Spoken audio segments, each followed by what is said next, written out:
as a writer, what do you think are untold stories or themes in Philippine literature that you think should be explored more today? I think endless naman talaga yung pwedeng gawin ng mga writers.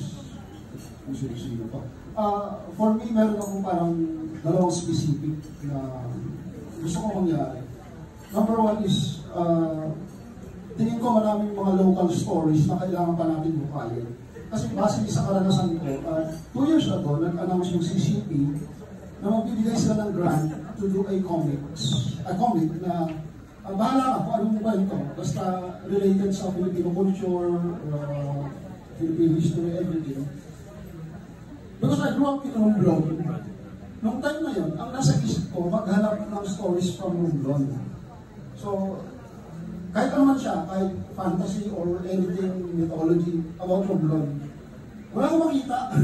Sabi ko ganito, wala nagsusulat about Romblon. So umuwi ako sa amin, nagtanong-tanong ako sa mga teacher na kakilala doon.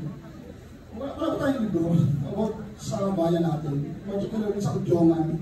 Kasi even na rin Udjongan, hindi ko alam saan galing. Udjongan. Later on, na-realize ko lang na pala yung Udjongan pala is isang pana na tumama sa puno. So, wala ko idea pa. Ba't gano'n? So, naisip ko na, baka ang dami natin mga kwento ng mga ganito na hindi talaga lumalabas. Baka sa mga matatanda lang, hindi nila na ipapasa. So, I think, bukayin pa natin ang gusto yung mga local stories. Tingin ko marami tayong makukuha sa mga ganito. Yung second, it's about graphic literature. Sa panahon natin ngayon kasi napakahalaga na ng visual. Everything is visual.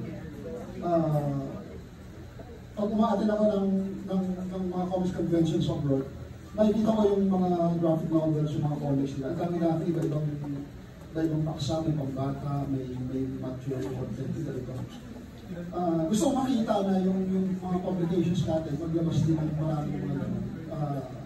Maging entry point man lang, hindi na sa mga bata, kundi sa mga taong tamad magbasa, na makita nila ng visual yung pinabasa nila para makatulong ng content. Yeah, thank you so much, Sir Randy. Oh, you start naman with the next question para fair, diba? To end. Okay.